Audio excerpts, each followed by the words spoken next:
téléspectateurs de Malikounafoni.net, bienvenue dans ces flashs d'informations du lundi 2 novembre 2020. La ministre française des Armées, Mme Florence Parly, est attendue cet après-midi pour une visite dans notre pays. Selon nos informations, ce sera l'occasion pour elle de rencontrer son homologue malien, le colonel Sadio Camara. Cette visite, avions-nous appris, s'inscrit dans le cadre de la coopération militaire entre les deux pays, dans le cadre de la lutte contre le terrorisme au Mali et au Sahel.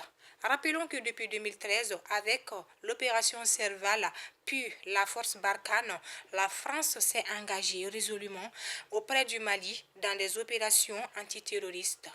Cette démarche réaffirme que les nouvelles autorités du pays sont dans cette dynamique du dialogue inclusif national tenu en fin décembre 2019. L'on se souvient que le 26 octobre dernier, le Premier ministre Mokhtar Ouane l'avait signifié lors de la visite de Jean-Yves Le Drian, ministre français de l'Europe et des Affaires étrangères. Dégradation de la situation à Farabougou. La position des femmes attaquées par les terroristes hier. Selon une source, les forces armées maliennes qui ont pris position dans le village de Farabougou sous menace terroriste ont été attaquées par les terroristes hier dimanche très tôt le matin après une première tentative ayant échoué la veille. Des habitants très inquiets de la situation qui semble se dégrader disent ne pas comprendre que depuis leur arrivée sur les lieux, nos forces armées soient cantonnées comme les villageois le sont. Toujours selon ces mêmes sources, aucune action n'a jusqu'à nos jours été entreprise par les femmes pour chercher à déloger les terroristes qui ont pris les villageois en tenaille depuis plusieurs semaines déjà. La situation devient donc intenable à telle enseigne que les villageois n'arrivent plus à se rendre dans leurs champs ni mener une autre activité pouvant leur permettre de joindre les deux bouts. Affaire Conseil national du patronat du Mali, CNPM, les avocats d'Adié, dit Amadou Sankaré, étaient ce samedi face à la presse. Objectif, expliquer à l'opinion nationale et internationale le sens et la portée de l'ordonnance gracieuse numéro 180 du 9 octobre 2020 qui a été rétractée le vendredi dernier par le tribunal de grande instance de la commune 4 du district de Bamako. La décision en faveur Amadou Sensine Koulibaly, ont-ils fait savoir, ne lui donne indépendamment pas le droit d'expulser Diadje Sankaré.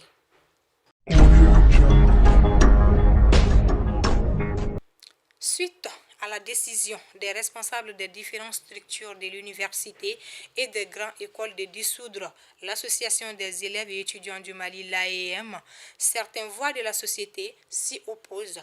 Parmi eux se trouve Omar Mariko, président du parti, Sadi, qui, il faut le rappeler, est un des membres fondateurs de cette association estudiantine.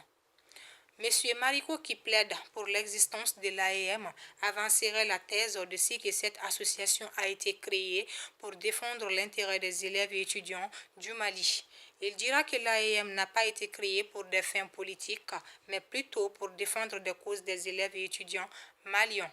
Quand nous avons créé l'AEM, nous avons été assimilés à des organisations politiques et nous avons été sujets à beaucoup de violences. Tous ceux qui ont fait des violences ou ont ordonné à ce qu'on blesse les gens dans ces milieux sont devenus des personnalités dans ce pays. Ce ne sont pas des élèves et étudiants qui sont responsables de ces violences. Ce sont des personnalités au service du pouvoir qui le sont. A-t-il martelé et d'ajouter pour dire ceci, mais pourquoi ne peut-on pas arrêter ceux qui prennent des armes pour faire des violences? Ceux qui les arment sont connus. La dissolution de l'AEM va créer beaucoup de problèmes qu'elle n'en résout.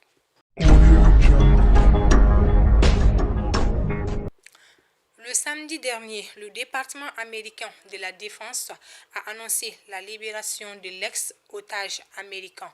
Dans un tweet, le secrétaire d'État américain Mike Pompeo a fait savoir que les forces spéciales américaines auraient libéré les ressortissants du nom Philip Walton qui avait été enlevé la semaine dernière au sud du Niger.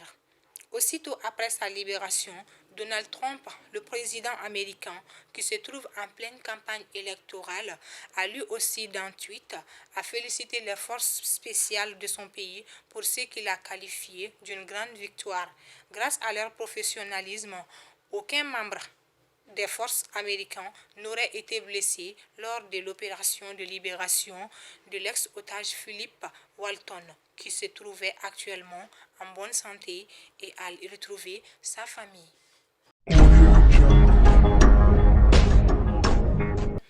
Fidèles abonnés, amis téléspectateurs de malikounafoni.net, c'était Fatoumata Koulibaly, votre flash d'information du lundi 2 novembre 2020. Bonne suite des programmes sur malikounafoni.net. Restez connectés.